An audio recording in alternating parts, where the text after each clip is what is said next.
Guys, they said the palace rejoices, as in there was jubilation and celebration in the palace as the Jewel's Asö Imole Ritual was successful.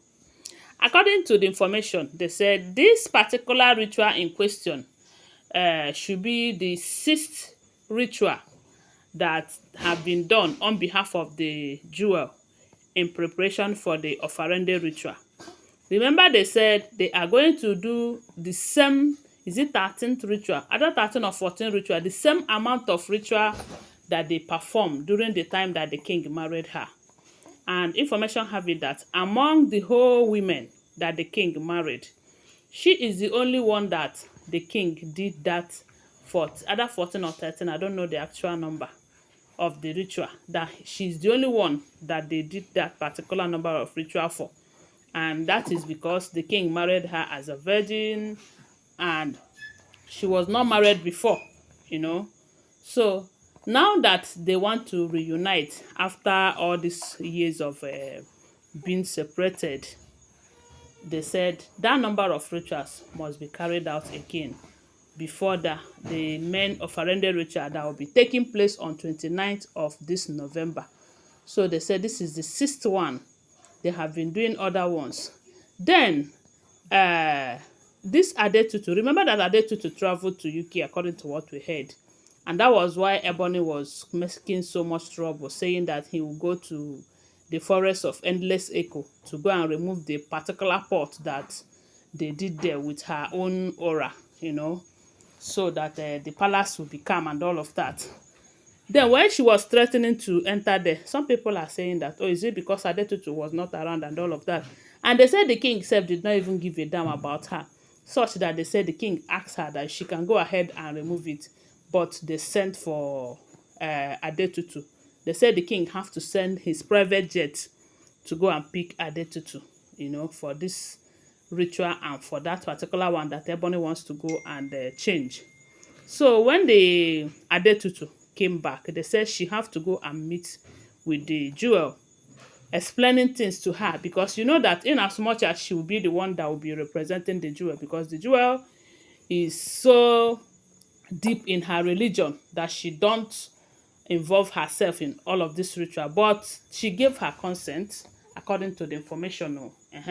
So Adetutu will be the one that will represent her. So after Adetutu explained to her the details and the importance of that ritual, they say she told her to go ahead and all of that, simply meaning that in as much as her body is not there, but her spirit is present there.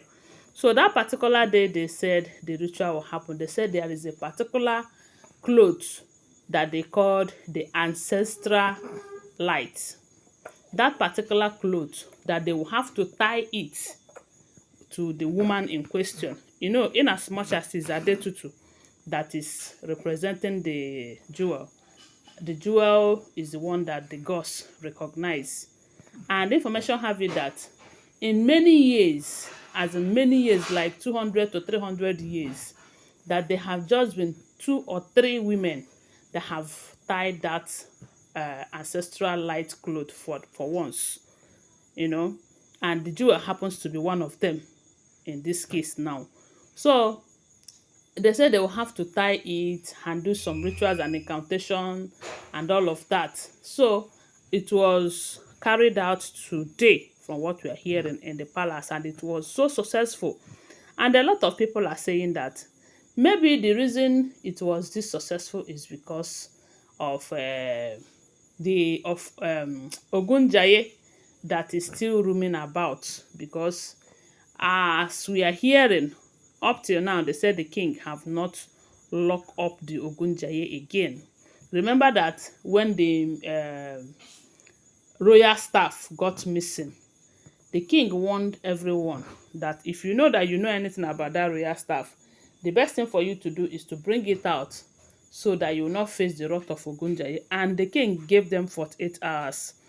And after that 48 hours, because those people have their aim of collecting it so that the king will not be able to perform the Ofarende ritual, because they said on that day there are important declarations that the king will have to make using that particular royal staff. So they took it away so that those things will not happen. But they don't know that the king will go and release the Ogunjaye. Though they said the king will warn them, but because they are bent on making sure that that offerende did not happen, they did not listen. So when the king finally releases that Ogunjaye, the staff was found. But unfortunately, two elders died and it was found beside them, right there in the palace. So that Ogunjaye, from what we are hearing, is still going about, you know. And if you try anyhow, if you try anything, the Ogunjaye will visit you. And maybe that is why some people decided to respect themselves, not to try in any way to jeopardize the process of this Asö Imole ritual that they said was successful today. Because had it been the Ogunjaye is not or is still is locked up, maybe some people or some persons will try to see if they will stop that particular ritual, or they will do something that will make it not to be successful, you know. And someone like Ebony, I'm sure she will not be happy, because these are the things that she usually do, and because of it she stays relevant and have some values in the palace. But ever since Adetutu took over, exposing that Ebony have not been sincere to them all this while, they said a lot of things have changed. As a matter of fact, Adetutu have taken away Ebony's shine. She is now shining while Ebony's light is dimming. You know. So they said the moment that cloth, that ancestral light cloth was tied on Adetutu, everyone was happy, and there are certain signs that shows that yes, that the gods have accepted the ritual and it was so successful. So they said after that there was so much jubilation and celebration right there in the palace, because while she tied that, they said she was murmuring prayers that the gods should make every crooked way clear, that the gods should remove any form of anger from both people, both everybody that is angry with the jewel due to the way she left. Even if the gods are angry in any way, they should also forgive and something of that. And, you know, she was making some prayers, both forgiveness, declarations, and all of that. And after which they said there was something that happened that shows that the gods have accepted their ritual, and everybody started jubilating and celebrating. So that is what we are hearing if the information is true. Don't forget that these are all alleged, unverified information making rounds on social media and shouldn't be seen as fact unless you verify them, okay? Thanks for watching. Do well to share this video. Bye for now. Love you.